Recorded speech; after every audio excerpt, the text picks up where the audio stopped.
Dalam hening malam Ayodhya, sinar bulan menimpa istana megah tempat Prabu Dasaratha bersemayam. Di sanalah lahir seorang pangeran yang kelak mengubah jalan dunia, Raden Rama, putra sulung dari Permaisuri Kausalya. Sejak kecil, Rama dikenal bijak, gagah, dan memiliki aura suci yang membuat siapapun menaruh hormat padanya. Rama tumbuh bersama adik-adiknya, Laksmana, Bharata, dan Satrugna. Namun dari semuanya, Laksmanalah yang paling setia, tak pernah berpisah, bagai bayangan yang tak mau lepas dari tubuh. Mereka belajar ilmu perang, kesusastraan, dan ilmu kebatinan, hingga menjadi ksatria sejati. Ketika tiba masa dewasa, Ayodhya bersiap menyambut pernikahan sang pangeran. Dalam sebuah sayembara di kerajaan Mithila, Rama diundang untuk memperebutkan tangan Dewi Sinta, putri Raja Janaka. Syaratnya berat, hanya yang mampu mengangkat dan melenturkan busur Dewa Siwa yang dapat meminangnya. Para raja gagal satu demi satu. Busur itu beratnya bagai beban dunia, hingga lantainya bergetar ketika disentuh. Namun Rama maju dengan langkah ringan, menatap penuh keyakinan, lalu mengangkat busur itu dengan satu tangan. Dentuman keras terdengar saat busur tersebut patah menjadi dua. Raja Janaka bersujud penuh haru, dan Dewi Sinta menunduk malu di hadapan lelaki yang telah memecahkan ujian dewa. Maka terjadilah pernikahan suci antara Rama dan Sinta, dua jiwa yang diciptakan untuk bersatu dalam kasih dan pengabdian. Namun kebahagiaan itu tak berlangsung lama. Di istana Ayodhya, ibu tiri Rama, Dewi Kekayi, menuntut janji lama kepada sang raja, agar putranya, Bharata, naik tahta, dan Rama diasingkan ke hutan selama 14 tahun. Prabu Dasaratha menangis, tapi janji harus ditepati. Rama, dengan hati yang lapang, menerima keputusan itu tanpa keluh. Sinta, sebagai istri setia, menolak tinggal di istana tanpa suaminya. "Di mana engkau berada, di sanalah hidupku bermakna," ucapnya lembut. Laksmana pun ikut serta, bersumpah untuk menjaga kakaknya dalam segala keadaan. Mereka bertiga meninggalkan istana menuju hutan Dandaka, hidup sederhana di tengah pepohonan, jauh dari kemewahan kerajaan. Namun ketenangan itu menjadi bara api bagi Rahwana, Raja Alengka yang mendengar kabar kecantikan Sinta dari adiknya, Surpanaka. Rahwana, yang matanya terbakar oleh nafsu dan kesombongan, menyusun siasat jahat. Ia menyuruh Marica berubah menjadi kijang emas untuk memikat perhatian Sinta. Ketika Rama mengejar kijang itu, Rahwana datang menculik sang putri dengan tipu daya, meninggalkan jejak duka di tanah hutan. Rama dan Laksmana segera sadar dan berlari mencari Sinta. Tangis Rama menggema di antara pepohonan. "Sinta, di manakah engkau, wahai cahaya jiwaku?" serunya dengan suara serak. Hutan Dandaka menjawab dengan gema kesunyian yang menyayat hati. Dalam perjalanan mencari Sinta, mereka bertemu dengan Sugriwa, Raja Kera dari kerajaan Kiskenda, yang sedang berseteru dengan saudaranya, Subali. Rama membantu Sugriwa menaklukkan Subali, dan sebagai balasannya, Sugriwa berjanji membantu Rama mencari Sinta. Lalu muncullah tokoh luar biasa, Anoman, kera putih yang gagah, setia, dan memiliki kekuatan tak tertandingi. Matanya menyala penuh keberanian, suaranya lantang seperti guntur, namun hatinya lembut seperti embun pagi. Ia bersumpah akan menjadi utusan Rama. Rama memberikan cincin emas kepada Anoman sebagai tanda kepercayaannya. "Sampaikan kepada Sinta bahwa aku masih berjuang menjemputnya," pesan Rama. Anoman berlutut, mencium kaki tuannya, lalu melompat menuju langit, menyeberangi lautan luas menuju Alengka. Perjalanan itu bukan perkara mudah. Ombak menggunung, badai mengamuk, dan laut menjerit bagai naga yang marah. Namun Anoman menatap lurus ke depan, menyebut nama Rama dalam setiap hembusan napasnya. Dengan satu lompatan sakti, ia melampaui samudra itu. Setibanya di Alengka, Anoman berubah kecil, menyusup di antara istana megah Rahwana. Di Taman Ashoka, ia melihat Sinta duduk murung di bawah pohon. Wajahnya pucat, rambutnya terurai, matanya kosong menatap langit. Hati Anoman luluh menyaksikan itu. Dengan suara lembut, Anoman memperkenalkan diri.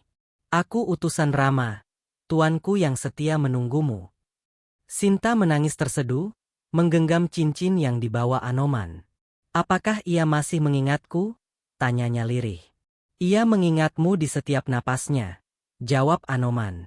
Anoman pun menunjukkan kekuatannya di hadapan prajurit Alengka. Ia menghancurkan taman, menebar api suci, dan menantang pasukan Rahwana. Tapi akhirnya ia ditangkap dan dibakar hidup-hidup. Namun api tak mampu menyentuh kulit sucinya. Dengan tubuh menyala bagai obor, Anoman melompat keluar, membakar istana Alengka. Api menyala membara, membuat Rahwana murka. Anoman kembali ke Rama dengan membawa kabar tentang tempat Sinta ditawan. Rama menatapnya dengan air mata bangga. Engkau bukan sekadar prajurit, Anoman, kata Rama lirih. Engkau cahaya keberanian. Lalu Rama memerintahkan pasukan kera dan beruang untuk bersiap menyerbu Alengka. Mereka membangun jembatan batu melintasi lautan, jembatan yang kelak dikenal sebagai Setu Ram. Ketika fajar menyingsing, pasukan Rama bergerak. Langit Alengka bergetar, udara dipenuhi denting senjata. Rahwana menatap dari menara tinggi, matanya merah menyala, penuh amarah. Ia tak tahu, keangkuhannya akan segera menjadi debu. Pertempuran besar pun pecah. Ribuan pasukan Alengka melawan pasukan kera dan manusia. Gemuruh perang terdengar sampai langit. Panah Rama terbang seperti kilat, sementara Rahwana mengerahkan senjata sihirnya. Namun setiap panah Rama membawa mantra Dharma. Anoman bertempur di garis depan, menghancurkan raksasa demi raksasa. Laksmana menebas musuh tanpa henti. Hingga akhirnya, Rama berhadapan langsung dengan Rahwana di medan laga. Dua kekuatan agung, dua takdir yang tak bisa berdampingan. Pertarungan berlangsung sengit. Rahwana dengan 10 kepalanya mengeluarkan api dan racun, sementara Rama menundukkan kepala, berdoa pada Dewa Siwa sebelum melepaskan panah sakti Brahmastra. Cahaya itu membelah langit, menembus dada Rahwana. Raja Alengka roboh. Angin hening seketika. Para dewa bersorak di langit. Dunia seakan berhenti untuk memberi hormat pada ksatria yang menegakkan kebenaran. Rama menatap tubuh musuhnya dan berucap lirih. Engkau gugur sebagai raja, bukan sebagai penjahat. Setelah Rahwana tumbang, Sinta dibebaskan. Namun Rama, meski hatinya rindu, menatapnya dengan dingin. Ia ingin membuktikan bahwa kesucian Sinta tetap terjaga meski ditawan musuh. Maka Sinta rela masuk ke dalam api suci, bersumpah demi kebenarannya. Api membara, namun tubuh Sinta tak tersentuh. Dewa Agni sendiri muncul, mengangkat Sinta keluar dari nyala api dan berseru, ia suci seperti cahaya matahari. Rama menunduk, meneteskan air mata, lalu memeluk istrinya dalam keharuan yang mendalam. Perang berakhir, kejahatan tumbang, dan Dharma ditegakkan kembali. Rama, Sinta, dan Laksmana kembali ke Ayodhya disambut rakyat dengan sorak dan bunga. Di atas kereta terbang Puspaka, mereka melintasi langit dengan cahaya keemasan yang memancar. Rakyat Ayodhya menyalakan lampu minyak di sepanjang jalan, menerangi malam kemenangan. Itulah asal mula perayaan Diwali, simbol kemenangan terang atas gelap, cinta atas kebencian, dan kesetiaan atas nafsu dunia.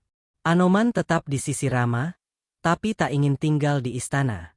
Tugasku bukan beristirahat, katanya. Selama nama Rama masih disebut, aku akan selalu menjaga dunia dari kegelapan. Lalu ia menghilang ke hutan, membawa keheningan dan kebajikan bersamanya. Rama memerintah Ayodhya dengan kebijaksanaan. Namun takdir manusia tak selalu berjalan lurus. Fitnah dan keraguan kembali menguji cinta Rama dan Sinta. Tapi kisah itu menjadi bab lain yang hanya bisa diceritakan oleh waktu. Bagi para dewa dan manusia, kisah Rama dan Sinta bukan sekadar legenda, ia adalah cermin kehidupan. Tentang cinta yang diuji, kesetiaan yang dipertaruhkan, dan pengorbanan yang mengajarkan makna sejati dari Dharma. Anoman menjadi lambang pengabdian tanpa pamrih. Ia tak pernah meminta balasan, tak pernah mengeluh.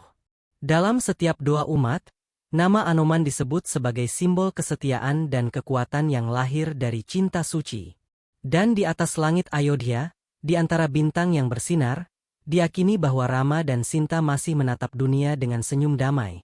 Sementara di bumi, bayangan Anoman masih melompat dari hutan ke gunung, menjaga keseimbangan antara terang dan gelap. Di dunia yang penuh legenda, di antara kisah para dewa dan raja, terdapat satu kisah cinta yang paling rumit, cinta antara Rahwana, Sinta, dan Rama. Kisah yang membuat langit pun menunduk, karena bahkan para dewa pun tak sepenuhnya mengerti makna cinta yang sesungguhnya. Rahwana, Raja Alengka, dikenal sebagai penakluk dunia, penguasa para raksasa, pemilik 10 kepala yang melambangkan pengetahuan dan kekuasaan. Namun di balik keseramannya, tersembunyi hati yang pernah mengenal kasih, hati yang mampu mencintai dengan cara yang bahkan para bijak pun sulit memahami. Ia mendengar nama Sinta bukan lewat pandangan, melainkan dari cerita yang membuat jantungnya bergetar. Ia mendengar bahwa ada seorang wanita yang lembut, suci, dan bercahaya. Dan sejak itu, ia tidak lagi tidur dengan tenang. Bagi Rahwana, Sinta bukan sekadar perempuan cantik. Ia adalah lambang dari keindahan yang hilang, lambang dari cahaya yang dulu pernah ada dalam dirinya sebelum kekuasaan membutakannya. Ketika ia akhirnya melihat Sinta di hutan Dandaka, pandangannya bukan penuh nafsu, melainkan rindu yang tak pernah dimilikinya. Ia melihat sesuatu yang tak dimiliki oleh istana, oleh tahta, oleh Gemerlap Alengka, ketenangan yang tak bisa dibeli dengan dunia. Namun Rahwana tahu, dunia takkan memaafkan cinta seperti itu. Maka ia menculik Sinta bukan semata karena ingin memiliki, tapi karena ia ingin menyelamatkan sesuatu yang ia rasa suci, meski ia salah mengartikannya. Di Taman Ashoka, Rahwana tidak menyentuh Sinta. Ia hanya memandang dari jauh. Ia berbicara lembut, memohon agar Sinta memahami perasaannya. "Aku tahu kau membenciku," katanya, "tapi biarlah aku mencintaimu dalam diam, meski cintaku membuatku tampak seperti penjahat." Sinta menunduk, diam. Ia tahu Rahwana salah, tapi di balik sorot matanya, ia melihat sesuatu yang tulus, cinta yang berjuang melawan keserakahan dalam dirinya sendiri. Sementara itu, Rama di hutan menahan amarah dan rindu. Baginya, Sinta bukan hanya istri, ia adalah lambang kehormatan. Sinta adalah cerminan janji yang harus dijaga, bahkan jika harus dengan darah. Rama mencintai Sinta, tapi cintanya dibungkus oleh dharma dan harga diri. Ia ingin menjemputnya bukan hanya karena cinta, tapi karena merasa ia harus menegakkan keadilan, menjaga nama. Cinta Rahwana dan cinta Rama berbeda arah. Rahwana mencintai dengan hati, Rama mencintai dengan aturan. Rahwana ingin Sinta tahu bahwa ia mampu mencintai tanpa balasan. Rama ingin dunia tahu bahwa cintanya adalah kebenaran. Di taman, Rahwana sering berbicara pada bunga-bunga. Ia berkata, "Aku tahu aku jahat di mata dunia. Tapi jika mencintai dengan sepenuh hati adalah dosa, maka biarlah aku berdosa selamanya." Sinta menolak bujukannya, namun di dalam hati kecilnya, ia tahu Rahwana tidak sepenuhnya jahat. Ia adalah sosok yang terjebak antara cinta dan kehancuran. Rahwana tak memaksa. Ia menunggu. Hari demi hari ia datang membawa makanan, menulis puisi, menyebut nama Sinta dengan lembut, seolah tiap suku katanya adalah doa yang jatuh ke bumi. Sinta tetap setia kepada Rama, namun diam-diam ia merasa iba. Ia tidak mencintai Rahwana, tapi ia melihat bagaimana cinta yang salah bisa menjadi doa yang paling menyedihkan. Rama di sisi lain terus membakar hatinya dengan kemarahan. Ia melihat penculikan Sinta sebagai aib, bukan sebagai ujian. Ia bersumpah akan menegakkan kehormatan meski harus menumpahkan darah ribuan jiwa. Ketika Anoman datang membawa kabar, Rama tidak menangis karena rindu. Ia menangis karena merasa kehormatannya tercoreng. "Aku akan merebut kembali Sinta," katanya, "agar dunia tahu bahwa kebenaran tak bisa dipermalukan." Anoman menatap Rama dengan bingung. Ia tahu cinta tuannya besar, tapi ia juga tahu cinta itu kini tercemar oleh gengsi. Rahwana menyiapkan pasukannya, bukan karena ingin berperang, tapi karena tahu Rama akan datang. Dalam hatinya ia berbisik, jika ini harus berakhir dengan darah, maka biarlah cintaku menjadi persembahan terakhirku kepada Sinta. Pertempuran besar pun terjadi. Langit bergetar, bumi menangis. Namun di tengah perang itu, Rahwana tak pernah mengutuk Sinta. Ia hanya berdoa agar setelah ia mati, Sinta bisa hidup bahagia, meski bukan bersamanya. Saat panah Brahmastra Rama menembus dadanya, Rahwana tersenyum. Ia tidak menyesal. Ia berkata lirih, cinta bukan tentang memiliki, tapi tentang memberi meski tak diinginkan. Rama mendekat, menatapnya dalam diam. Dalam sekejap, ia merasa kecil di hadapan Rahwana yang sekarat tapi tenang. "Engkau kalah, Rahwana," ucap Rama. Tapi Rahwana tersenyum. "Aku kalah di dunia," katanya, "tapi aku menang dalam cinta." Ketika Rahwana gugur, bumi bergetar. Bahkan dewa-dewa menunduk, karena tahu bahwa raksasa yang dianggap jahat itu mati membawa cinta paling murni yang pernah ada di dunia fana. Sinta dibebaskan. Tapi Rama memandangnya dengan mata curiga. Ia berkata, "Buktikan kesucianmu." Dan Sinta berjalan ke dalam api. Rahwana, di alam roh, menyaksikannya dengan senyum sedih. Ia tahu Sinta suci, karena ia sendiri tak pernah berani menodainya. Ia tahu bahwa cinta sejati adalah melindungi, bukan memiliki. Sinta keluar dari api tanpa luka. Tapi di dalam hatinya, ia menyadari bahwa cinta Rama kini bukan lagi cinta yang dulu. Ia menjadi beku oleh kehormatan, oleh rasa curiga yang lahir dari gengsi. Rama mencintai dengan kewajiban, Rahwana mencintai dengan pengorbanan. Dan meski dunia memuja Rama, langit tahu siapa yang benar-benar mencintai tanpa pamrih. Di malam yang sunyi, Sinta pernah berkata kepada Anoman, "Rama mencintaiku karena aku istrinya. Tapi Rahwana mencintaiku meski aku membencinya." Anoman menunduk. Ia mengerti. Cinta Rahwana mungkin salah langkah, tapi ia tulus di hatinya. Sedangkan cinta Rama benar di jalan, tapi dingin dirasa. Rahwana menculik Sinta bukan untuk mempermalukan Rama, melainkan karena ia ingin dekat dengan keindahan yang membuatnya percaya lagi pada kasih. Ia ingin tahu seperti apa rasanya mencintai dengan benar, meski tak akan pernah dimiliki. Rama memenangkan perang, tapi kehilangan kehangatan cintanya. Rahwana kalah di medan laga, tapi memenangkan hati para dewa dengan ketulusan yang tak diakui dunia. Waktu berlalu. Di langit para arwah, Rahwana duduk di tepi sungai neraka yang tenang, menatap cahaya yang ia tahu adalah Sinta. Ia tersenyum, lalu berkata, "Aku bahagia melihatmu bahagia, meski aku bukan sebabnya." Dan begitulah cinta, terkadang yang paling tulus datang dari hati yang salah. Rama menjaga cinta dengan kehormatan, Rahwana menjaga cinta dengan air mata. Dunia mungkin berpihak pada Rama, tapi langit tahu, cinta Rahwana, meski keliru dalam tindakan, adalah cinta yang paling murni yang pernah lahir di tengah kegelapan. Cinta Rama adalah hukum. Cinta Rahwana adalah pengorbanan. Dan keduanya, baik terang maupun gelap, mengajarkan bahwa cinta sejati bukan siapa yang memiliki, tapi siapa yang rela kehilangan dengan senyum di bibirnya.